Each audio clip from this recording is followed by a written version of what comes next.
What is going on, guys? Jason Burke here, Styles Clash for Life, coming at you on YouTube, and today I have another episode of The Drive-In where I bring you guys a recently released movie, and I talk to you guys about what I think about it, if you should go see it, if it's worth watching.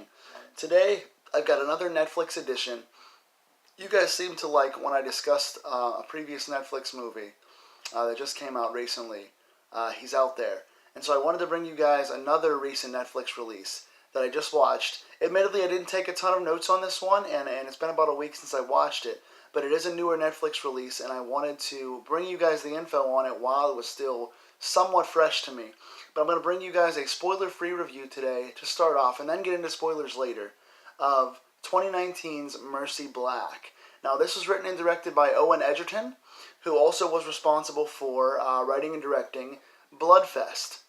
And so that was a big hit from last year. Egerton has kind of been talked about a lot recently in the horror genre, and he surprisingly released this without telling anybody. It was a pop-up release that popped into Netflix, I think at the end of March.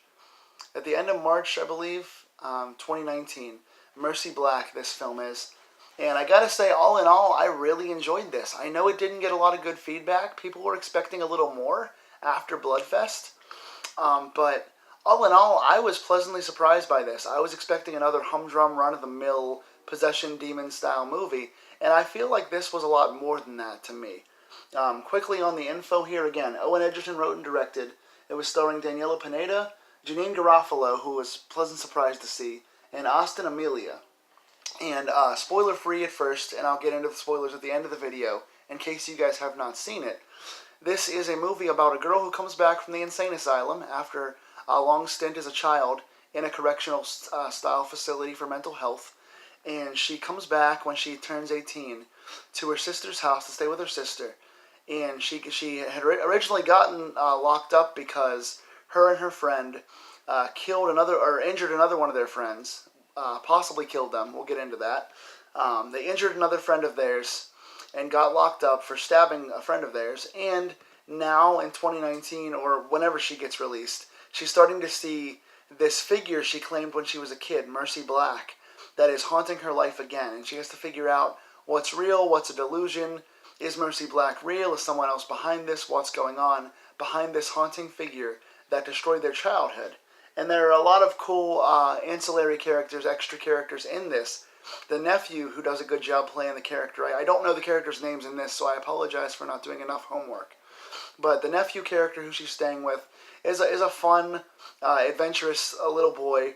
And he starts seeing and hearing the voices and pictures of Mercy Black as well. So Mercy Black, this demon that these girls created when they were kids, now seems to be coming back for the nephew, and history is repeating itself.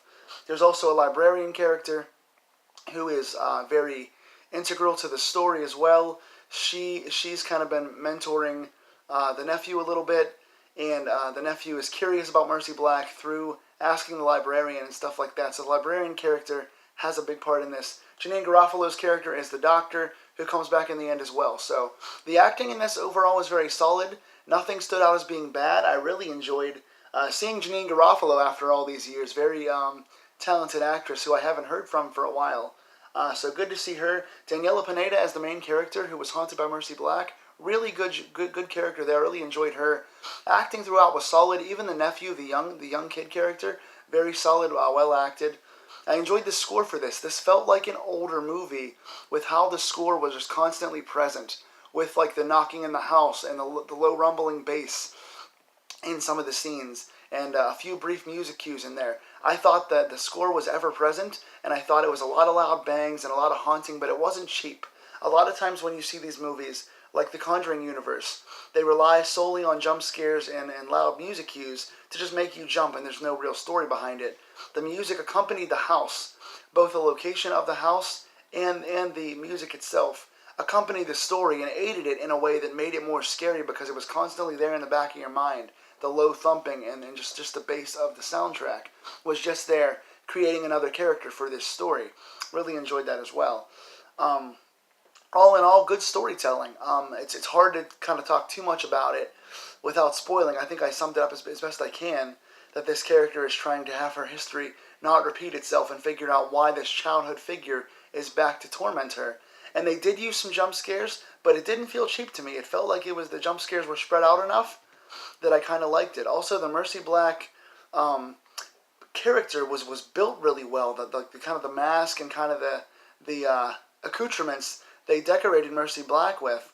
It wasn't anything fancy or really gory over the top or anything, but it was really cool how they did it. And they protected the character, where they didn't show her too much. They showed her in spurts, and they have little full-on shots and moments, but they didn't overexpose Mercy Black. They didn't use it too much. They didn't go to too many jump scares. They didn't feature her on camera too much. It was done just enough to add to the story, and they spread the scares out to where it wasn't a slow burn, but it also wasn't overexposed, if that makes any sense to you guys. Again, I'm kind of rambling on this one. But I want to get into spoilers real quick here, because it is a big part of the review. So if you guys have not seen Mercy Black and you want to watch it, please turn this video off, go watch Mercy Black, and then come back and see my thoughts on this movie. But all in all, spoiler-wise, basically the plot goes like this. Daniela Pineda's character comes back home. She's being tormented by Mercy Black, and through flashbacks throughout the movie, which are well-placed and well-timed, we see the flashbacks of what happened, where her and her best friend stabbed a third best friend of theirs, saying they wanted to sacrifice her to Mercy Black. They were being called by this force. This spirit was in their minds, kind of possessing them, making them have to sacrifice one of their friends, telling them to kill their friend. So they go out to this lake and they kill their friend, or they try to kill their friend through the early flashbacks, and that's what makes her get locked up in the first place. There's a chilling scene where she goes to her old best friend's house, who is haunted, who's still kind of comatose and kind of can't get over the haunting after she was released. But there's some really good scary moments in there. But the friend can't really talk or anything, kind of goes manic and crazy. But I really enjoyed that. As the film goes on, Mercy Black is kind of talking to the little boy the same way Mercy Black was talking to the main character. And we find out that the librarian character, who's been mentoring and exposing the little boy to Mercy Black, is the third friend who was stabbed, who had their finger cut off, who was meant to be sacrificed to Mercy Black. She actually got up and healed herself. She wasn't actually sacrificed. So she is back, released from the hospital to get revenge on the main character for what she did years ago. And this librarian still believes in Mercy Black. She allowed herself to be sacrificed, as we see through the flashbacks. And we find out that this librarian still believes in Mercy Black and wants to now sacrifice the little boy to Mercy Black as a way to make Mercy Black come to life. Once there's a sacrifice, Mercy Black's spirit turns into a physical body, almost like Chucky in a way. And so this librarian still believes in Mercy Black and wants to get revenge on the friends for sacrificing her earlier. So she is trying to get them to remember Mercy Black by doing all these hauntings and talk about it more so Mercy Black can become a physical thing. So it's like part demon, part ghost that's trying to embody something. It has elements of like Conjuring, elements of Chucky, all these different cool things. By the end of the movie, they finally kill the librarian, but the little boy is the one that kills her because Mercy Black's in the little boy's head. So the little boy turns into Mercy Black as the movie finishes. So a really cool haunting ghost story. All the characters matter. The flashbacks tell you the story throughout, and they're interspersed in different ways, where each flashback gives you a little more without overexposing it. Cool villain character, good acting, good soundtrack, really good revelation of the flashbacks, and nice connecting of all the characters by the end. And also a nice open-ended moment in case this does well and they want to do a sequel, even though I think the reviews are kind of low for this. But I was pleasantly surprised by all those things that I just said. I really enjoyed this. I put this in my number 5 spot in my top 10 so far for 2019 horror movies. I would say this is my 5th favorite horror movie this year so far. Again, it's early in the year and the list is not filled out yet, but I would say this right now, as of this moment in April, goes in my top 5.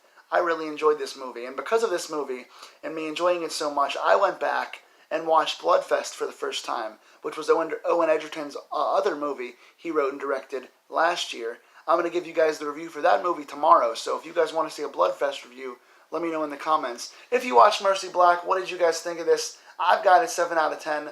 What did you guys think? Tell me in the comments below. This one could be a bit of a controversial opinion for me, but let me know what you guys think, and I'll see you soon.